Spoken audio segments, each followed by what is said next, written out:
Hi again, Pete Langley. We're inside the cupola house looking at one of the showrooms here of some of our marine hardware, but also some of the history. And behind me is a photograph of my folks, Patty and Jack Langley, on board the Catalyst, or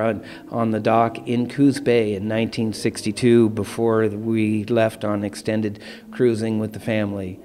The Catalyst was built by Lake Union Shipyard in 1932 and is still in the charter business in the Pacific Northwest today.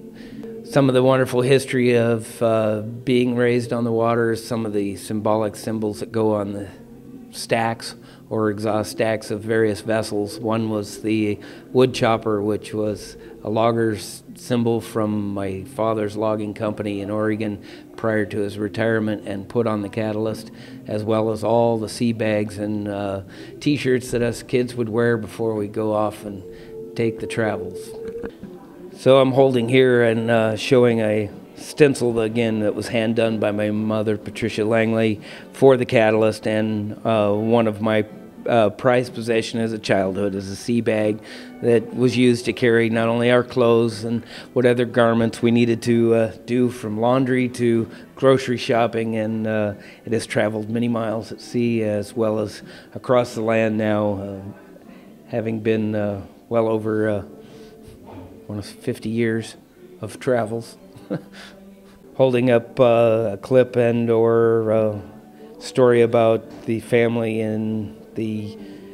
Union paper in San Diego in, I believe, 1964. So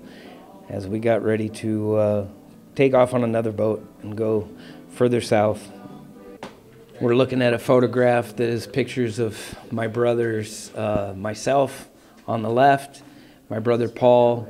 my brother David, and then my brother Patrick to the far right, on board Catalyst in the early 60s. One of the unique things about being raised in this marine environment and doing that is the experiences you get to share for a lot longer than just a simple day. Coming back to the fact that my mom took me on board the Eagle when it was on the West Coast and as a very young child, and now later on I'm actually manufacturing parts for the vessel, and some of them include everything from jib hanks to blocks, belaying pins, and other fittings that we have done in the past. So it's really unique to be able to say, once as a child I went on board, and now I'm helping them maintain and keep the vessel at a standard that I think needs to be maintained to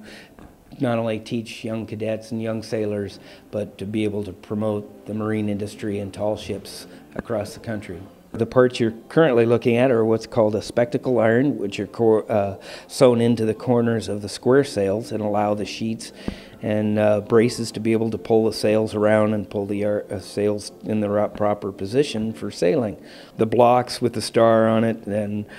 swivels built in, all integral, all made out of composite material and aluminum, nickel, bronze. Next to them are jib hanks, and the jib hanks are used for the fore and aft sails and carry up the stays.